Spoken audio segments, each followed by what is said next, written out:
Welcome to Wealth Coffee Chats, folks, for your daily live updates. Get the most out of today's episode by participating in the chat. Make sure you ask some questions, be part of the conversation, have a bit of fun, grab a coffee or a tea, take some notes, and get ready to start your day, folks. Quick few housekeeping rules, though. No spamming, no advertising or self-promotion in the chat. That's not on. Be kind and respectful to everyone when participating. And most of all, have a good time. Real estate investing can be your biggest asset. It also can be your most expensive asset when it comes to getting it right or getting it wrong, folks. It can be time-consuming, stressful, and that's why here at Positive, we have what's called a 6-star team, a full-service team that provides integrated wealth and property investing solutions and services simply designed to help you progress towards your goal of passive income through your property portfolio, folks. Make sure you check out our other podcasts on the Positive Mentor Network. Not only is there Wealth Coffee Chats, there's the Urban Property Investor. Drops every Wednesday with straight talking investing strategies and lessons with Sam Saggers. Property Investor Tales. This is where our clients, you guys, share real life stories from property investing, hosted by some of our advisors and strategists. And that's done every fortnight, dropping every Monday. Wealth, Wine and Wisdom, folks, that debriefs the week that was in the world of finance and property, hosted by yours truly, Jason Witten and Andy Fenton on Fridays. Welcome to another Wealth Coffee Chat. Marvellous Monday. Hope you're well, folks, wherever you are. If you think it's Get Rich Quick, you're in the wrong place. This is the wrong podcast. This is the wrong live for you. Welcome to another Wealth Coffee Chat. Hope you're all awesome and well.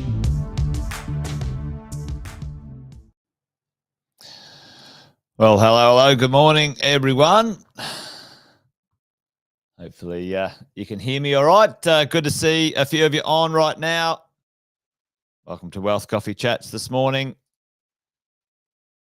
Let me know in the chat if you can hear me. I think everything's rolling pretty well. But a quick hello to the early birds. Morning, Kevin. How are you, mate? Good to see you. A few of the others are there now. But while things are warming up and getting going, let's do the quick intros while we're waiting for the rest of you to jump on and get cracking this morning. Jason Witten's my name. Most of you know that, though. But if you're new, fantastic to have you here. Thanks for joining. If you're new, give us a shout out in the chat. Say hello. Let us know where you're dialing in from. Where are you around this country today? Got a few of the regulars dialed in already. Luke, good morning to you. Jeff. Yeah, mate. Looking forward to it, buddy. Looking forward to it. We've got our summit on. Bit of a get-together, bit of a social, bit of learning, bit of connecting, bit of fun up on the Gold Coast from Friday, Saturday and Sunday. So look forward to that, Jeff, for sure, mate. Absolutely.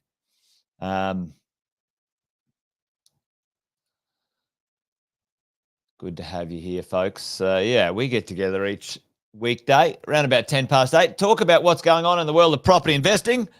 There's a fair few things happening out there, but at the moment there's a few ning-nongs in the world of the number one menace, our politicians. But I thought we might dive into some things, sorting out some facts from fear, folks. At the end of the day, you and I as property investors, we need to make decisions based on some good information, some good data, and some understanding of what we believe the future might hold based on some information, some stats, some charts, some conversations.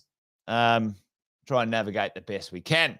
That's what this Wealth Coffee Chat's all about. You can't leave it too long. You can't listen to the politicians. You can't listen to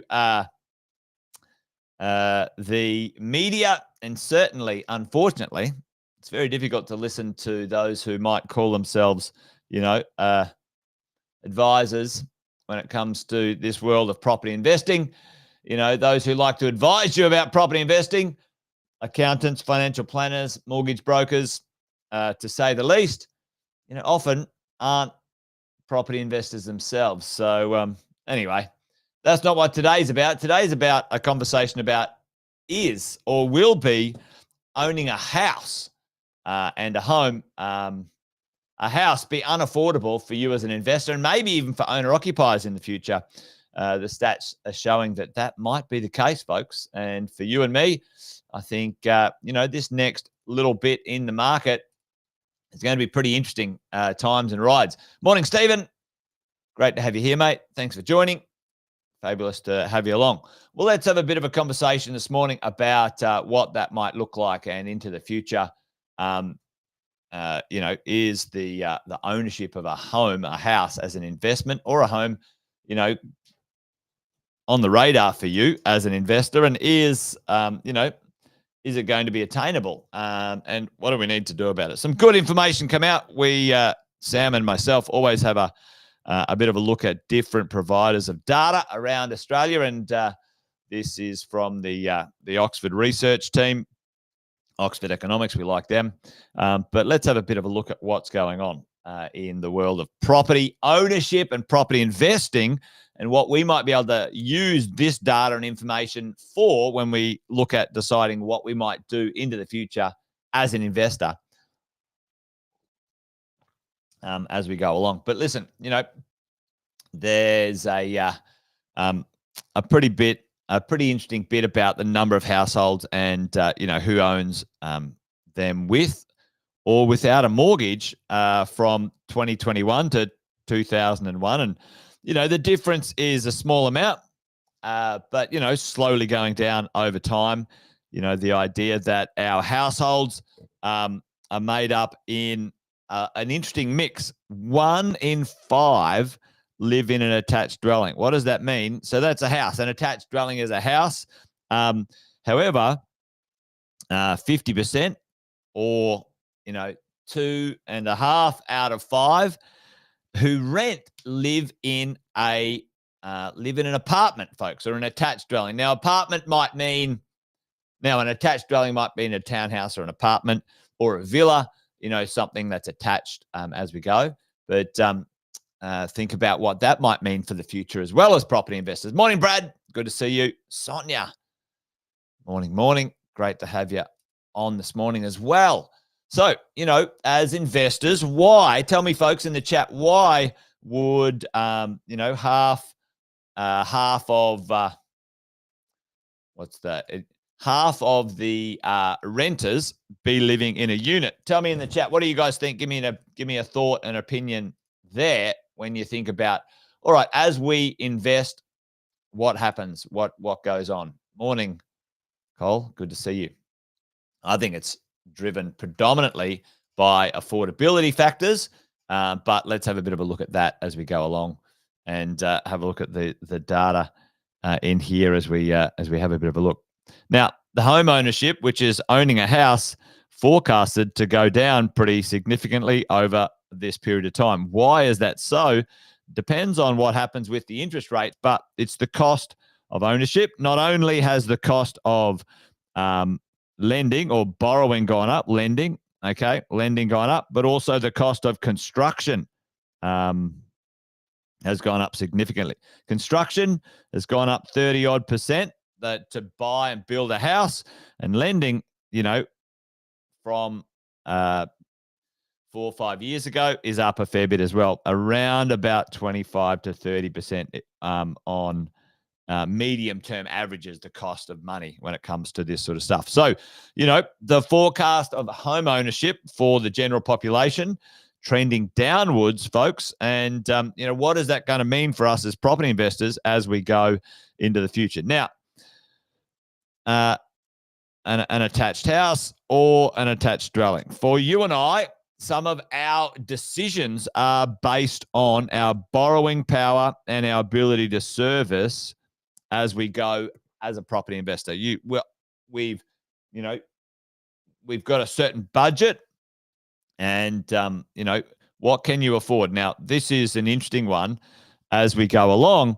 I've called this the proximity of profit. Now, it's never perfect when it comes to closer, but let's call this closer to infrastructure that you want to be, and let's call this this is the CBD, right? Now, if you want to get close to the CBD, and let's say you've got a $750,000 budget, is there and let's call within a 5K radius of the CBD. Let's call that 5K radius. Tell me in the chat, folks, is there a city in Australia, a capital city in Australia, and this is probably one of our headwinds as a country. Is there a capital city in Australia that you can buy a house within 5 kilometers of the CBD? Give me a shout out in the chat for 750. 750. Tell me, is there a city? And if you think about this, if we put the 4 big cities, you go, let's go Brisbane, let's go Perth, let's go Sydney, and let's go Melbourne. All right. No, it's not, is there, Cole? Like, you're looking at a 1-bedroom in Collingwood. Exactly, Luke, right? So that's what I was and into the future, depending on your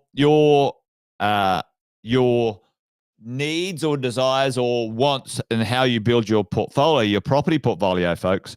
If you want to be closer to infrastructure, certain types of infrastructure, certain types of amenity that are going to drive value in your portfolio, you want to be close to that infrastructure. Hobart, okay. I haven't had to look in Hobart for a long time, but 750 in Hobart.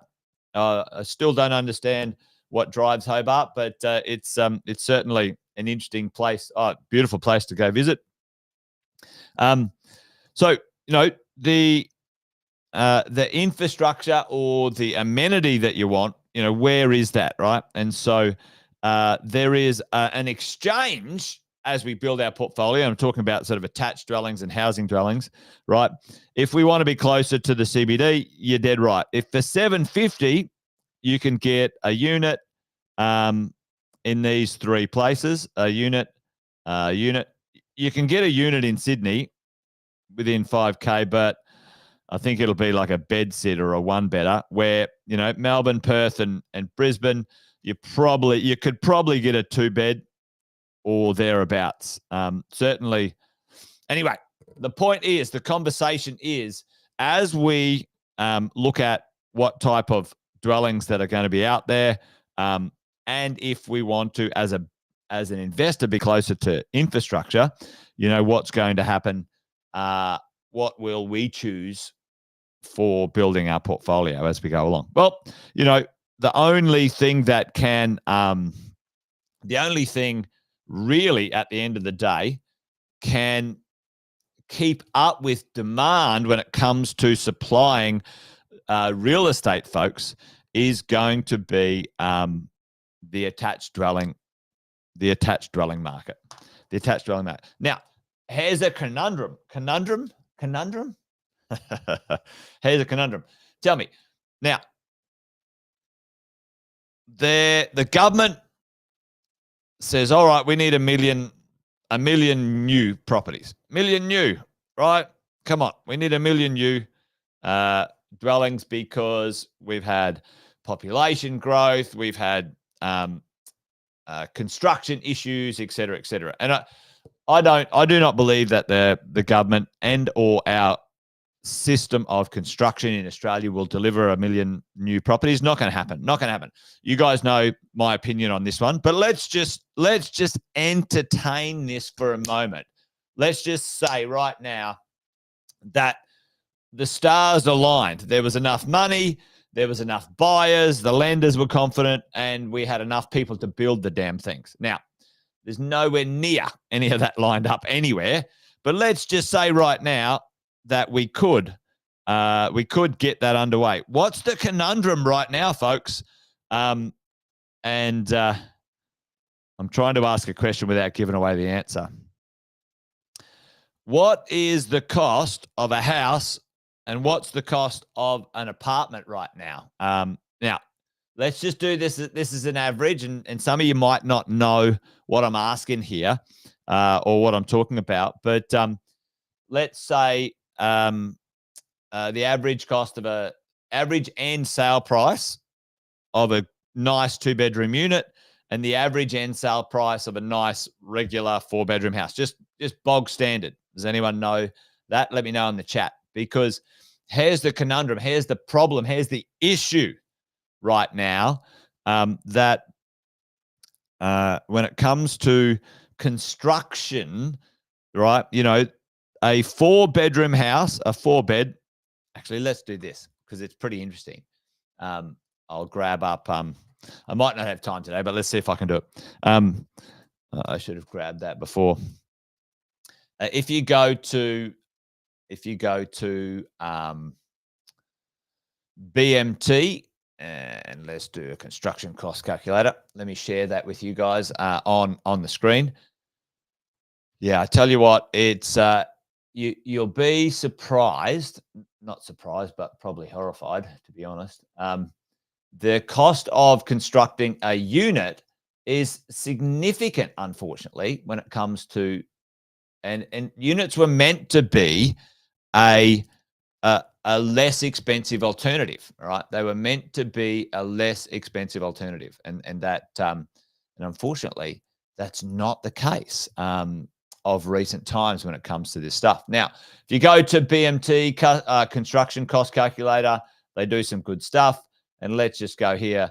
Let's go a 4-bedroom brick veneer home, single level design, etc., etc.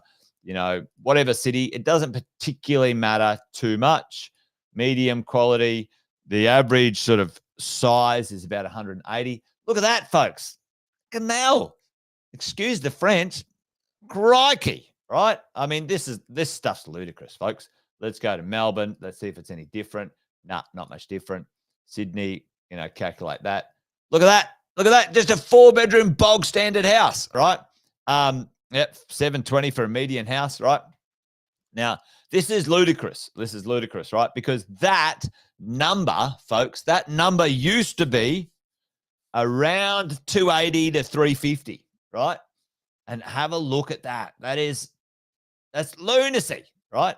Now, land everywhere is around about the same price. You're not getting much different from land. Now, let's go here and go at, let's go and have a look at the way, here we go. 4 to 8 level unit complex, including construction and yada, yada, yada. All right. They haven't got a high rise in here, but, let's have a look at, 75 square meters. Have a look at what that does. Check out that. To build a 75 square meter, right? And if you do per square meter, right? 257. Now you add the extra construction costs on for the apartment and the rest of the building. The end pricing with this stuff is coming in, folks. The end pricing is coming in at around about the same. I'm on the wrong screen. Here we go.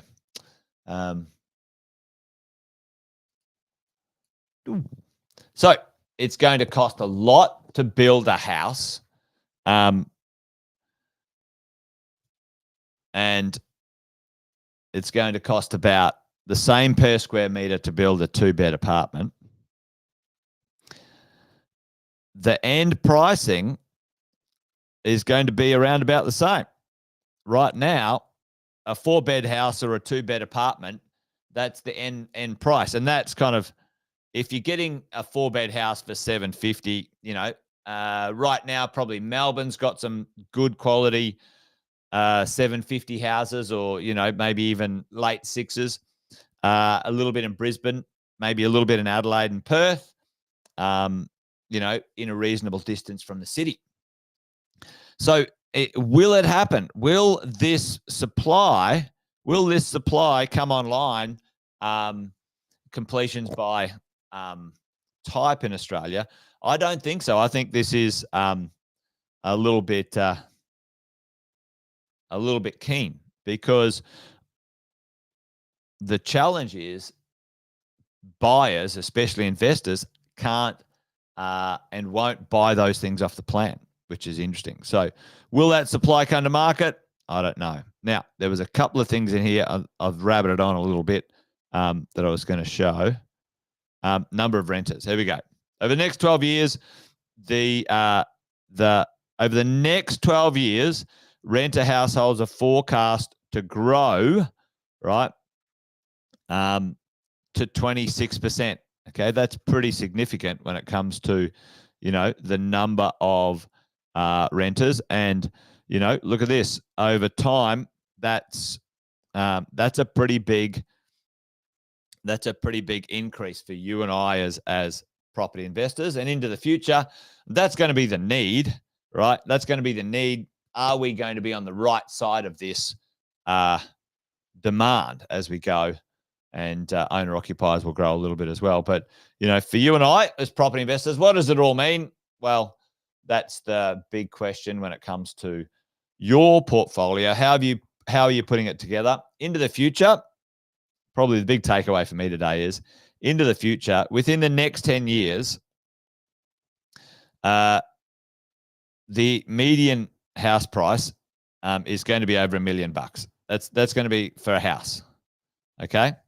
And maybe even sooner. In some states right now that's the case, it's already over $1 million, right?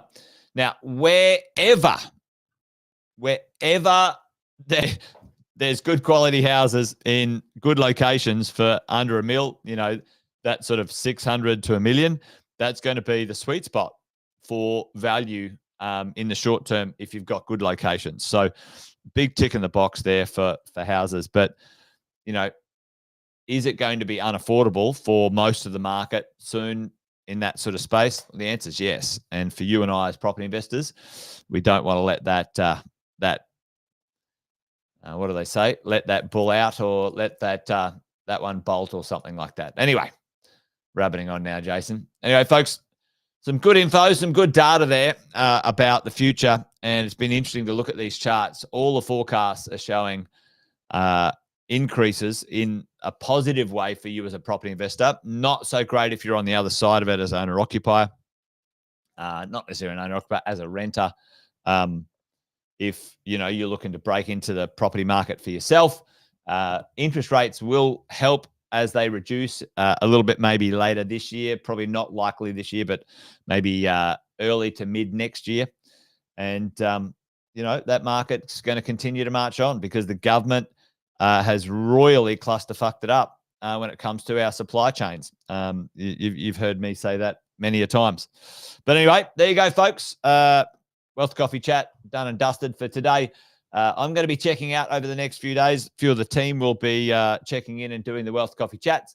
We've got 3 events. We've got our on-ramp for business owners. We've got our exit plan for investors and business owners. And we've got our property summit, all from Thursday, Friday, Saturday, Sunday in the Gold Coast coming up. So I'll be at that live for that event.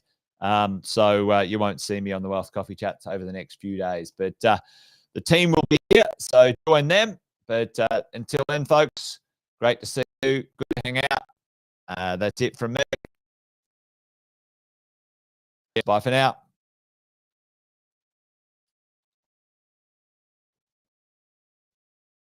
Watching another episode of Wealth Coffee Chat, folks.